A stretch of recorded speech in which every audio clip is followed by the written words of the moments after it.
Welcome, foolish crafters, to... Nope, that's not right. Hey, welcome to Zane Morgan. Nope, that's not right either. What are you doing? Oh my god, it's Spooktober. Welcome. We're doing something different. So, now that we're in the month of October, we're going to take things a little more to the spooky side. So instead of my usual voiceover explaining what I'm doing, that kind of thing, no. We're doing something different.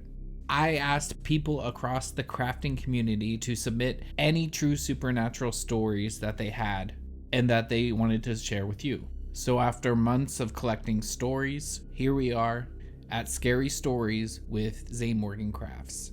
So we're going to be making spooky builds inspired by these stories that were submitted from you, the community.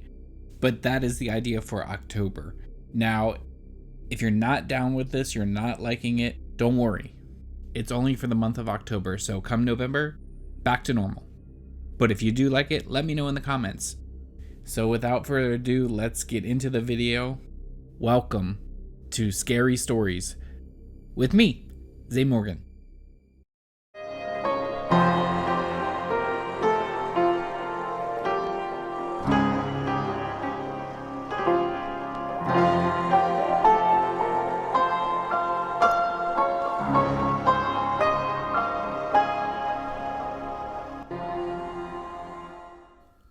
Sometimes the scariest part of a story is the fact that you can't prove whether or not it really happened.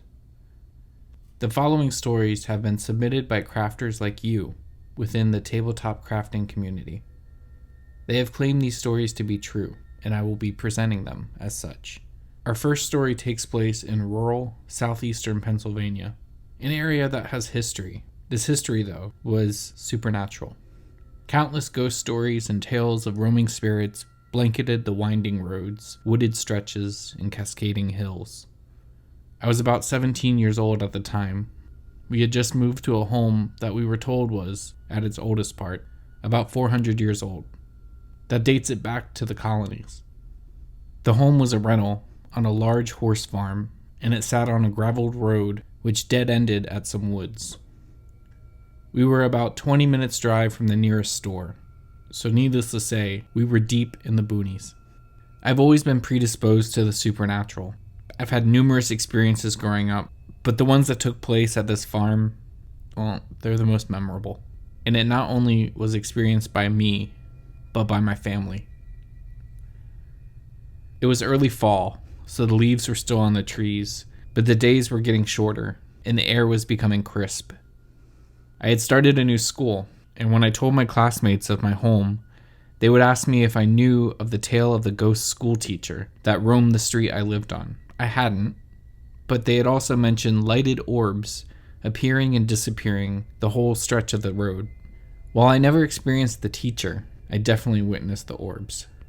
The story I'm going to tell right now is not about the orbs or the school teacher, but it did take place along the road. As I stated, the road was graveled and it dead-ended. There wasn't much to do, and as a teenager, I wanted to explore. So I decided one day after school to walk to the dead end and go into the woods and see what was in there. As far as woods go, it wasn't deep. It was a small span of trees, but it was thick enough that you couldn't see the other side. As I traveled through the overgrown vines and ground cover and weaved between trees, I felt a sense of unease. I felt as though I was being watched. I tried to keep my gaze set forward and make my way through to the other side of the trees. The woods were quiet, and when I emerged from the other side of the woods, I found myself on yet another dead-ended gravel road. This side of the road was tree-lined, like you would imagine an old estate driveway. Beyond the trees lining the road was farmland. Fields, trees, this was Pennsylvania. But there was not a soul in sight. No cars, no people, just nature. To continue my exploration, I made my way up the gravel road, gazing up at the trees and taking in my surroundings. Something inside me told me to look at this one tree, however.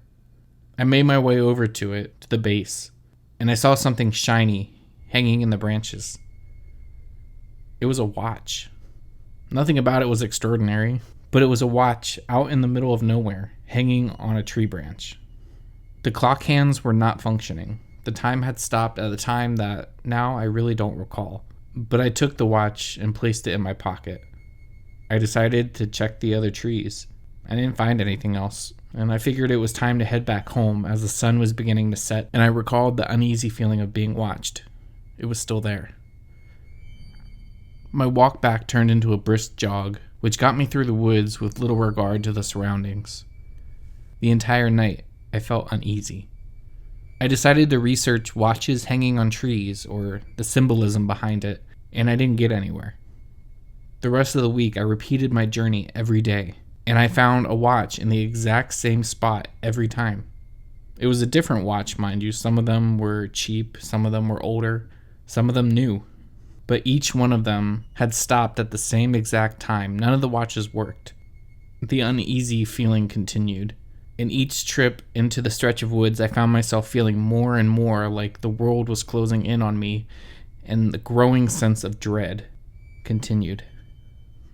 By the end of the week, I was sprinting through the woods just to make it to the watch tree.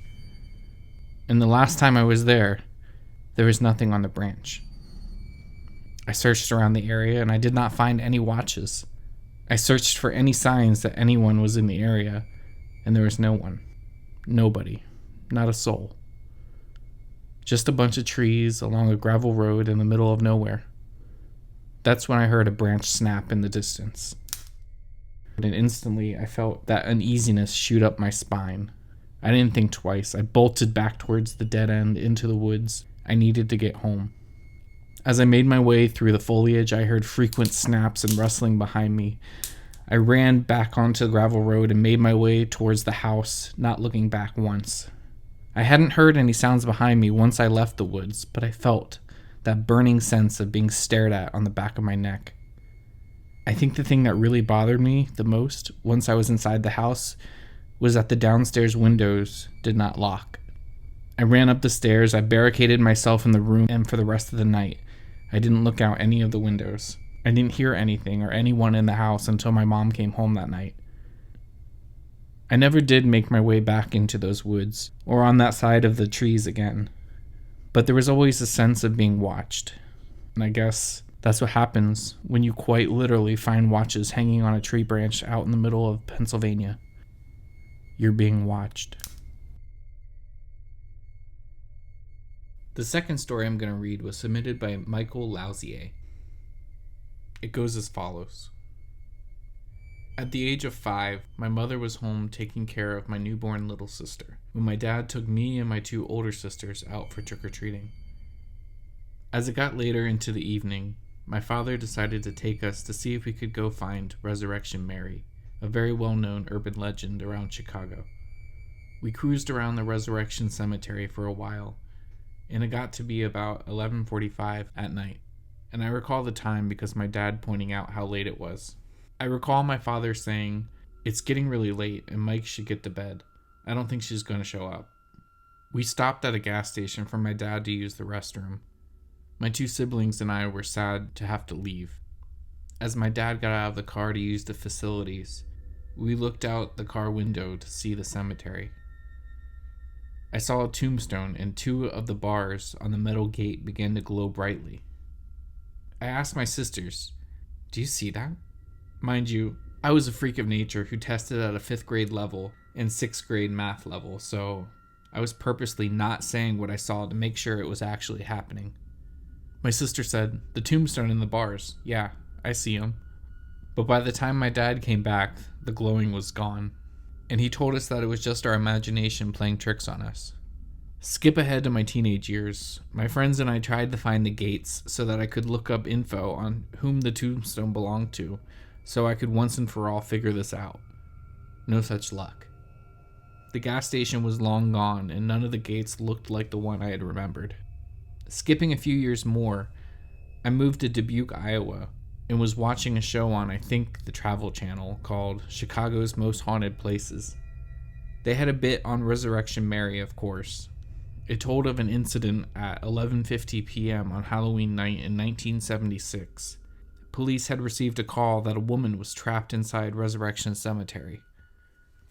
Police arrived and found no woman, but the gate had been damaged. 2 of the bars were twisted with finger marks on the metal, as if someone with red-hot hands had grabbed the bars and twisted. The gate had to be replaced. They had pictures, and it was the same gate and the same bars that I remember as a kid. Looking into it now, Wikipedia says it was August of 1976. I remember the show saying Halloween because it shocked me so much. And that's it for episode 1 of Scary Stories. Tune in next time for more stories and another build. I'll see you around, and remember, you're being watched.